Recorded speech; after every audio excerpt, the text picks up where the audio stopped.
Good evening, everyone. Welcome back to the channel. Welcome back to my beautiful rideshare revolutionaries. It's me, Gio, the leader of the rideshare revolution, the rideshare rock star, and the captain of the 2K club, and the realest, funniest, handsomest, and the beardedest driver on YouTube. And wrapping up after a long day. Couple thoughts I wanted to get off my chest really quick. I mean, not off my... That makes it sound negative. Not negative, just two things that I've discussed in my group chat, and the first of which I'll get to right now, but the second of which was kind of a response to my Tesla video, and the kind of fallout from that. So the first thing is this has happened to me a couple times in the Chicago market. It's happened to me where I'll pull up in my GMC, right?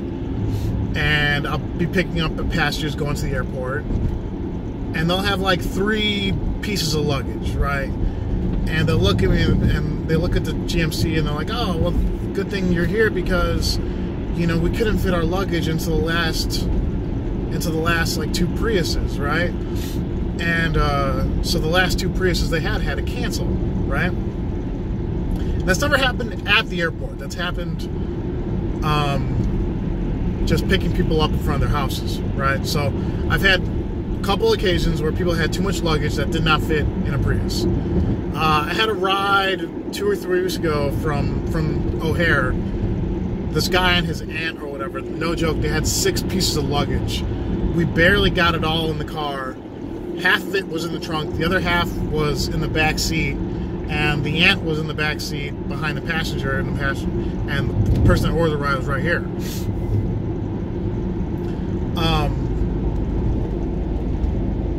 So the point of that being, it's like, I think this is something the apps should look into, as some kind of like, because also another thing I've noticed too is when I was renting the Mazda 3, my ratings were slipping a lot, and I wasn't driving differently, I wasn't acting differently.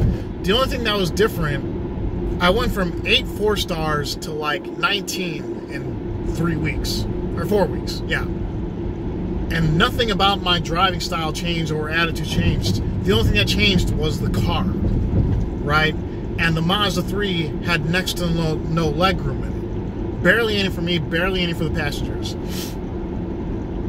So, with that in mind, with that car being like compact and the lack of like room in the trunk for luggage, I do think the apps, Uber and Lyft, should have a variety of economy vehicles to choose from. So, for example, if you're going somewhere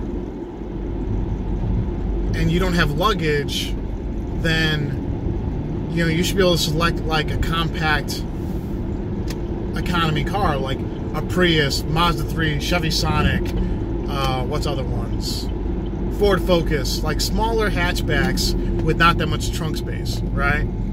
But if you have a couple pieces of luggage, then you're going to need a full-sized sedan, or I mean a mid-sized sedan, or like a crossover SUV, like a GMC. So, like a GMC Terrain, you know, Ford Edge, Ford Escape, Jeep Renegade, something like that, right?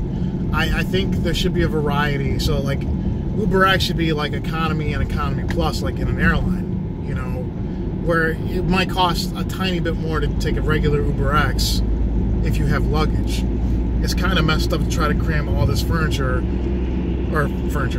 this luggage into something that barely has trunk space, you know? So that's one thought I had. Also, like, if you agree to ride in a compact car, like, don't complain about the fucking legroom because you agreed to that ride, you know? That's for passengers.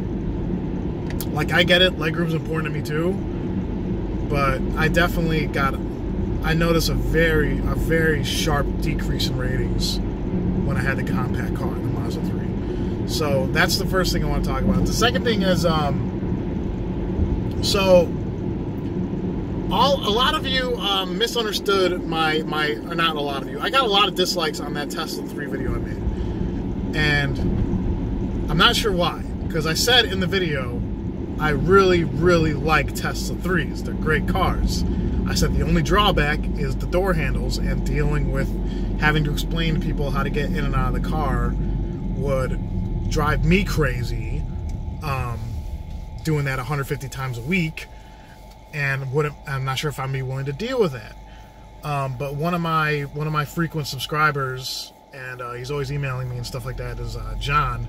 He said that kind of car would help me get kind of like private clients, right? Now, some people do this, where if you get I think this is allowable, right? I'm pretty sure it is, where they'll exchange phone numbers with a passenger. And if the passenger says, I need a ride, then the driver, the Uber or Lyft driver, will show up, and the passenger will try to ping them for a Select or Lux ride, and that way that's his kind of own private ride, but it's still covered. It's still in the app. So they're covered by the app's insurance in the event of an accident, and I think that's legal. I've never done it, so I don't know. Because I'm well aware, and I warn my drivers in my group chat against doing this. Learn how to fucking drive. Seriously? Delaware? God. Let me pull a right turn. Horrible. I warn my drivers against doing this because it's not legal to solicit private rides, to get the phone number of a passenger, be like, oh, I'll hook you up, just call me and I'll take you next time, right? Off the app. That is not legal, guys. Do not do that. If you get into an accident off the app, and a cop or the police officer that's there, like, you know, writing up the accident, whatever, if you report that to your insurance and they find out you're doing private rides without commercial insurance, you're fucked. If the worst should happen, which I hope it doesn't, if you have a bad accident and your passenger gets injured and you're doing a private ride, you are so fucked, right? You gotta cover your ass at all times. So unless you have the commercial insurance and the livery plates, do not do private rides. It'll be a good deal until it's not. You know, you think you're making out until you're not. Seriously. But that's why I think an app improvement would be the ability to secure rides with past riders on the app, right? Like if you gave a ride, if you have a Select car and you gave a ride to someone 2 weeks ago, that person should, like, if they like you, they should be able to bookmark you and then request you, right? And then the app can send you a message like, this rider is requesting you at 4 a.m. on Saturday morning. Like, yes or no, right? Like, that doesn't seem super complicated. And that would definitely, I don't know if the apps may not be aware of how much drivers do that drivers illegally solicit cash rides.